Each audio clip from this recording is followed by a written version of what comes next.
Today on the podcast, we are talking about a massive $155 million that a company has raised, what the implications are, and where we see this going. So without further ado, let's dive into it.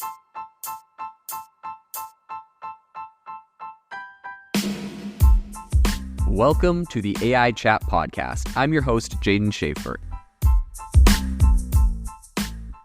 I need to ask you for a big favor. Believe it or not, we have around 92,000 people that listen to this podcast every month, which is absolutely amazing. But when you go to our Apple Podcast or Spotify pages, we only have around 110 reviews total. If you could do me a massive favor and give this podcast a review, I would be super, super grateful. Every time I contact an incredible founder or CEO in AI, they look at the podcast, they look at how many reviews I have, and that helps me to get better guests on the show. So if you could do a huge favor to myself and also yourself, go to the Apple Podcast or the Spotify page, wherever you listen to this, and give a review of the show. If you've noticed lately, I've been doing interviews with some really phenomenal CEOs. I have some more amazing ones coming up in the coming weeks with some CEOs that have raised hundreds of millions of dollars for their AI startups. I want to bring these to you and I want to get more of those. So please drop a review, go to your wife's account, go to your husband's account, go to your kid's account and leave a review. I don't care.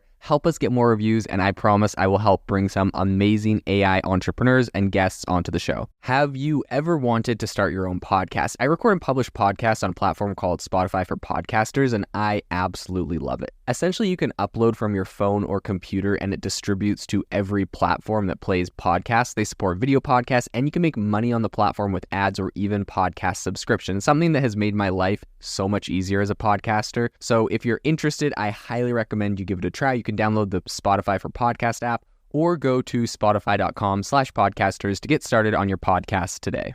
So the big headline here is the fact that AI21 Labs has just raised $155 million to accelerate generative AI for the enterprise. Now, this is often called kind of an OpenAI or ChatGPT competitor. And I think what's really interesting here is that this is actually a Tel Aviv-based leader in large language models.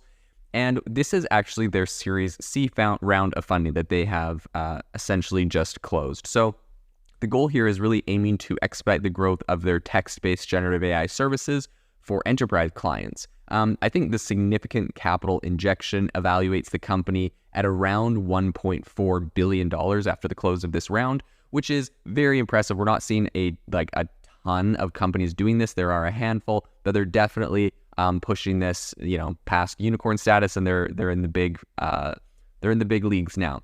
So I think the roster of investors participating in this funding round is noteworthy. They have investors. They have Walden Catalyst, Pitango, as well as strategic investors including SCB 10X, B2 Ventures, and Samsung Next. So tech giants like Google and NVIDIA also contributed to the round, along with individual investor Amnon Shashua. So I think what's really interesting, this company was actually just established, AI21 Labs, back in 2017. And they have a team of really solid AI trailblazers in there. And they have been instrumental in essentially democratizing generative AI, or a lot of people say that about them in any case. So despite their early achievements, the company has been navigating an increasingly competitive landscape, often being compared to rivals such as OpenAI. Following a $64 million Series B last year, Yoav Shoham, an emeritus professor of AI at Stanford University, observed that the market for LLMs and multi-modal modal models was growing more saturated. He acknowledged this evolving landscape in an interview with VentureBeat, saying that the company is, quote, very aware of the environment and not complacent in any way. So AI21 Labs technology is really kind of underpinned by its proprietary Jurassic 2 foundation models, which stand as some of the largest and most advanced LLMs globally. And these models fuel AI21 Studio, which is a developer platform designed for crafting custom text-based business applications, and WordTune, which is a multilingual AI-powered reading and writing assistant targeted at professionals and general consumers. So I think the thing to kind of note here with AI21 and their angle on this is they're really kind of focused on the enterprise. And I think up until now, that was a business model that, in my opinion, could fly, right? That's like, yeah, OpenAI is really kind of targeting ChatGPT for everyone. This is more for like the enterprise, and I'm sure they have special like security and accuracy things for the enterprise.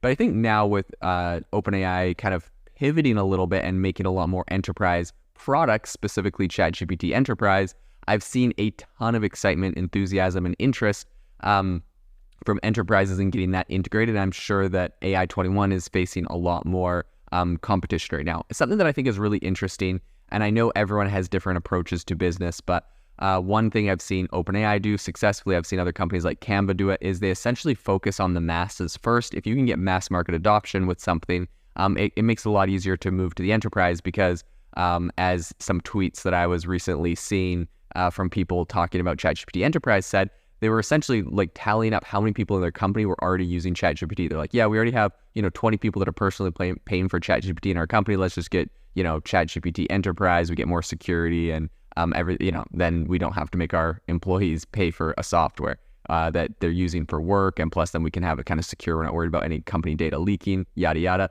But the point being that it started out as the masses, so their employees were using it anyways, and then it moved up to the enterprise because, the employees saw the value in it. And so I think there's some, of course, that's harder to do because hitting the masses and getting the scale that ChatGPT got is very difficult to replicate. But if possible, you saw the same thing with Canva, how they were a very simple tool that like I remember using in college for simple graphic design stuff. That when I got my first corporate job, I got everyone in the company using Canva because they'd made team features and corporate features and had a whole bunch of really more sophisticated stuff, but it was a very simple way. So start with the masses. If you get some mass adoption, product market fit, then I think it's quite a lot easier to move it into the enterprise versus something like it would appear AI21 Labs concept here is like we're going straight to the enterprise, because if you're only in the enterprise and you are not able to get that mass market adoption, that perhaps product market fit, it's a little bit difficult to go the other way around. So in any case, I think AI21 Labs technology is quite impressive. Their chairman, Amaran Shusa, elaborated on the company's vision in a press release saying, AI21 Labs is a pure play in AI as it develops and owns foundation models which are served as a platform to developers and enterprise while developing derivatives such as WordTune directly to end users. The current round fuels the growth for the company to reach its goal of developing the next level of AI with the capabilities of reasoning across many domains. We believe that the impact of AI21 Labs growth plans would be of global scale and quite soon. So, I mean, it appears that right here they're looking for the global scale. They're looking for the mass market. They said quite soon. I'm not sure how soon that is. It's to be honest, it's like I've never used WordTune or any of their products to date. So perhaps it's great. I'll definitely have to test it out. But I think, time's a ticking, and if they really want to get that mass growth, they're going to have to either do something like very different or have it be like very cheap, which is hard to compete because ChatGPT is also free. Like they got to find some really unique angles that other people are not doing because they're not super late to the game. But if they've had this technology in the bag for a long time, they probably should have released this to the public sometime when ChatGPT released to not, get super left behind. Similar to what Anthropic did. I think Anthropic did a great job of not getting super left behind, even though Claude is only available on the Poe 2 platform. I know a ton of people that have seen a couple different features in Claude, Anthropic's Claude chatbot that ChatGPT didn't do, namely that it has way bigger context windows, so you can put way more text in there. That's super useful, and I literally use it for that sometimes. Sometimes I paste a bunch of stuff into ChatGPT. They're like, your prompt's too long. So I'm like, okay, whatever. I go over to Claude and use it. And so good move on Anthropic's Claude. A lot of people know it and have tested it. And I think they have a bright future because they were able to get in early. So I do hope that AI21 really starts thinking about that and making sure that they're going, because time's a ticking and the time to capitalize on this is definitely now. So echoing the optimism about AI21 Labs trajectory, Jensen Huang, who's the founder and CEO of NVIDIA, commented in the same press release saying, generative AI is driving a new era of computing across every industry. The innovative work by AI21 Labs team will help enterprises accelerate productivity and efficiency with generative AI-based systems that are accurate, trustworthy, and reliable. So I think in terms of its industry reach, AI21 Labs has been working with a bunch of different customers across various sectors.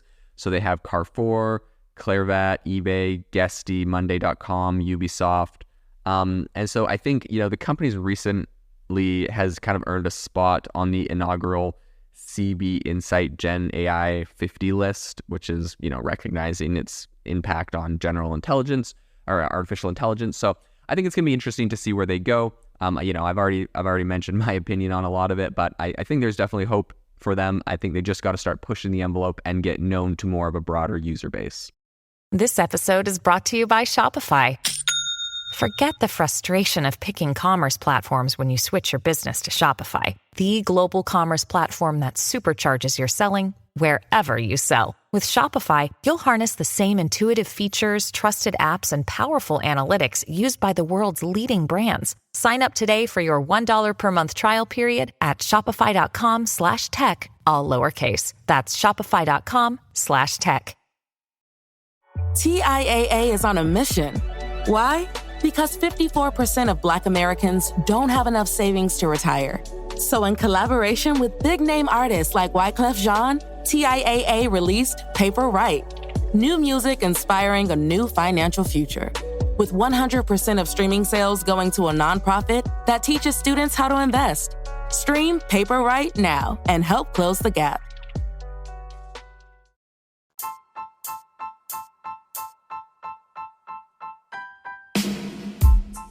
Thank you for listening to the AI Chat Podcast. If you enjoyed the podcast, I'd appreciate it if you rate me wherever you listen to podcasts. And if you're looking for an innovative group of AI enthusiasts, make sure you check out our Discord channel and also our Facebook community. It's obviously a lot more interactive than a podcast where we can actually share software tools, prompts that we're using in everyday AI. I'll leave a link for those in the description below.